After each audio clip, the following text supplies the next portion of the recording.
ಧ್ವಜಾರೋಹಣ ಕಾರ್ಯಕ್ರಮ.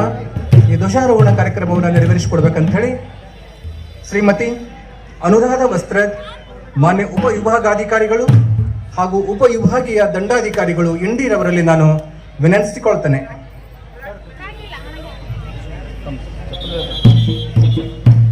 ಈಗ ಕನ್ನಡ ನಾಡಿನ ಈ ರಾಷ್ಟ್ರೀಯ ವಂದನಾ ಸೆಟ್. ಜನಗಣ ಮನ ಅಧಿನಾಯಕ ಜಯ ಹೇ ಭಾರತ ಭಾಗ್ಯ ವಿಧಾತ.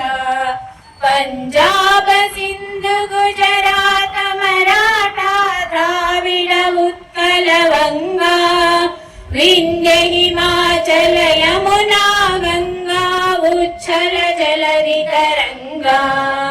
तव शुभ नामे जागे तव शुभाशिष मागे. गाहे तव जय गाथा जनगण मंगलदायक जय हे भारत भाग्य विधाता. जय हे जय हे जय हे जय जय जय जय हे. ಗೌರವ ರಕ್ಷೆ ಮುಕ್ತಾಯಗೊಂಡಿದ್ದು ನಿರ್ಗಮಿಸಲು ಅನುಮತಿ ಕೋರುತ್ತೇನೆ. ಕಾರ್ಯಕ್ರಮಕ್ಕೆ ಚಾಲನೆ ನೀಡಿ ಕಾರ್ಯಕ್ರಮಕ್ಕೆ ವೇದಿಕೆ ಮೇಲೆ ನಾನು ಇವತ್ತು ಎಲ್ಲ ಗಣ್ಯರನ್ನ ಆಹ್ವಾನಿಸ್ತಾ ಇರುವಂತಹ ಒಂದು ಸುಸಮಯ. ಇವತ್ತಿನ ಕಾರ್ಯಕ್ರಮದ ನಮ್ಮ ನಾಡು, ಭಾಷೆ, ಸಂಸ್ಕೃತಿ ಮತ್ತು ಗೌರವದ ಒಂದು ಗುರುತು ಅಂತ ಹೇಳ್ಬೋದು.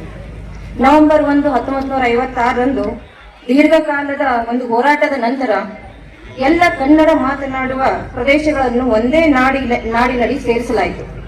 ಕನ್ನಡದ ಕುಲಪುರೋಹಿತರಾಗಿರುವ ತ್ಯಾಗದ ಫಲವಾಗಿ ಇಂದು ಈ ಕನಸು ನನಸಾಯಿತು. ಕನ್ನಡ ನಾಡಿನ ಇತಿಹಾಸ ಸುಮಾರು 2000ಕ್ಕೂ ಹೆಚ್ಚಿನ ವರ್ಷಗಳಷ್ಟು ಹಳೆಯದಾಗಿದೆ. ಕನ್ನಡ ನಾಡು ಕಾವ್ಯದ ತಾಯ್ನಾಡು. ಇಲ್ಲಿ ಕವಿರಾಜ ಮಾರ್ಗದ ಕಾಲದಿಂದಲೇ ಸಾಹಿತ್ಯ ಕಾವ್ಯ ಬೆಳೆದು ಅರಳಿ ನಿಂತಿದೆ. ಪಂಪ, ಪೊನ್ನ, ರನ್ನರಂತಹ ರತ್ನಾತ್ರಯರಿಂದ ಹಿಡಿದು ಬಸವಣ್ಣ, ಅಕ್ಕಮಹಾದೇವಿ, ಅಲ್ಲಮಪ್ರಭು ಅವರ ವಚನಗಳು ಮಾನವತೆಯ ಪಾಠವನ್ನು ಕಲಿಸಿದಂಥವು.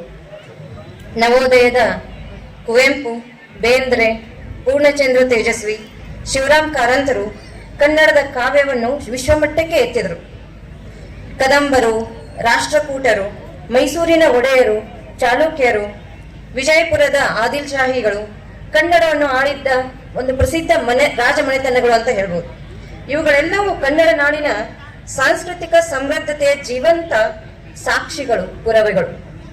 ಕರ್ನಾಟಕದ ನಿಸರ್ಗದ ಕೃಪೆಯಿಂದಲೂ ಕೂಡ ಕರ್ನಾಟಕ ಬಹಳ ಪಾವನವಾಗಿದೆ ಅಂತಾನೆ ಹೇಳ್ಬಹುದು. ಪಶ್ಚಿಮ ಘಟ್ಟದ ಹಸಿರು ಪರ್ವತಗಳಾಗಿರ್ಬೋದು, ಕಾವೇರಿ, ತುಂಗಾ, ಭೀಮಾ, ಕೃಷ್ಣಾ ನದಿಗಳು ಇವು ನಮ್ಮ ಜೀವಜಾಲದ ಧಮನಿಗಳು. ಕರ್ನಾಟಕ ಭಾರತದ ಪ್ರಮುಖ ಉತ್ಪಾದನಾ ಕೇಂದ್ರ. IT, ವಾಣಿಜ್ಯ, ಹಸ್ತಕಲೆ, ಕೃಷಿ ಎಲ್ಲದರಲ್ಲಿಯೂ ಮುಂಚೂಣಿಯಾಗಿದೆ. ಕೃಷಿಕರು ಈ ನಾಡಿನ ಅಚ್ಚುಮೆಚ್ಚಿನ ಹೃದಯ. ಅವರು ಸುಮಾರು 6 ಕೋಟಿಗೂ ಹೆಚ್ಚಿನ ಜನರ ಆಹಾರದ ಒಂದು ಹೊಣೆಯನ್ನು ಹೊತ್ತಿದ್ದಾರೆ. ರೈತನ ಪರಿಶ್ರಮವೇ ರಾಜ್ಯದ ಬಲ ಅಂತ ಹೇಳ್ಬೋದು. ಕರ್ನಾಟಕದ ನಮ್ಮ ಪೂರ್ವಜರ ಸ್ವಾತಂತ್ರ್ಯ ಹೋರಾಟದಲ್ಲಿ ಅಗ್ರಗಣ್ಯರು. ಅದಕ್ಕೆ ಉದಾಹರಣೆಯಾಗಿ ಹೇಳ್ಬೇಕಂದ್ರೆ ನಮ್ಮ ಕಿತ್ತೂರು ರಾಣಿ ಚೆನ್ನಮ್ಮ, ಸಂಗೊಳ್ಳಿ ರಾಯಣ್ಣ, ನಾನಾ ಸಾಹೇಬರ ಹೋರಾಟಗಳು ನಾಡಿಗೆ ಪ್ರೇರಣೆ ಅಂತ ಹೇಳ್ಬೋದು. ಇಂದಿನ ಈ ಆಧುನಿಕ ಜಗತ್ತಿನಲ್ಲಿ ಕೂಡ ಭಾರತೀಯ ಸೇನೆಯಲ್ಲೂ ಕನ್ನಡಿಗರ ಕೊಡುಗೆ ಅಮೂಲ್ಯವಾಗಿದೆ. ರಾಜ್ಯೋತ್ಸವದ ವೇದಿಕೆಯಲ್ಲಿ ನಾವು ಅವರಿಗೆ ಇವತ್ತು ವಂದನೆಯನ್ನ ಸಲ್ಲಿಸೋಣ. ಕರ್ನಾಟಕದ ಮೂಲ ಸಂಸ್ಕೃತಿ ಉತ್ತರ ಕರ್ನಾಟಕದ್ದು ಅಂತ ಹೇಳಿದ್ರೆ ಬಹುಶಃ ತಪ್ಪಾಗ್ಲಿಕ್ಕಿಲ್ಲ.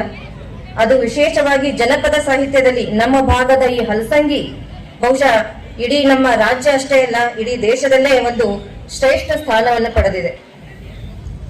ಗಡಿನಾಡಿನಲ್ಲಿ ಕನ್ನಡವನ್ನು ಕಟ್ಟಿ ಬೆಳೆಸಿದ, ಸಂರಕ್ಷಣೆ ಮಾಡಿದ ಕೀರ್ತಿ ನಮ್ಮ ಲಿಂಬೆ ನಾಡಿಗೆ ಹೋಗುತ್ತದೆ. ಇದು ಶರಣ ಸಂತರ ನಾಡು.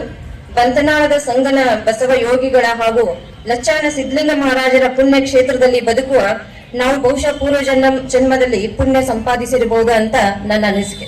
ಚೇತನದ ಸಂಕೇತ. ನಮ್ಮ ಭಾಷೆ, ನಾಡು, ಸಂಸ್ಕೃತಿ ಇವುಗಳನ್ನು ಕಾಪಾಡುವುದು ನಮ್ಮೆಲ್ಲರ ಆದ್ಯ ಕರ್ತವ್ಯ. ನಮ್ಮ ನಾಡು ನಿತ್ಯ ಹಸಿರಾಗಲಿ. ಕನ್ನಡ ನಾಡಿನ ಕೀರ್ತಿ ಇನ್ನೂ ಎತ್ತರಕ್ಕೆ, ಉನ್ನತಕ್ಕೆ ಬೆಳೆಯಲಿ. ಹೆಸರಾಯಿತು ಕರ್ನಾಟಕ, ಉಸಿರಾಗಲಿ ಕನ್ನಡ ಅಂತ ಹೇಳ್ತಾ ನನ್ನ ಮಾತಿಗೆ ವಿರಾಮವನ್ನ ಹೇಳ್ತೇನೆ.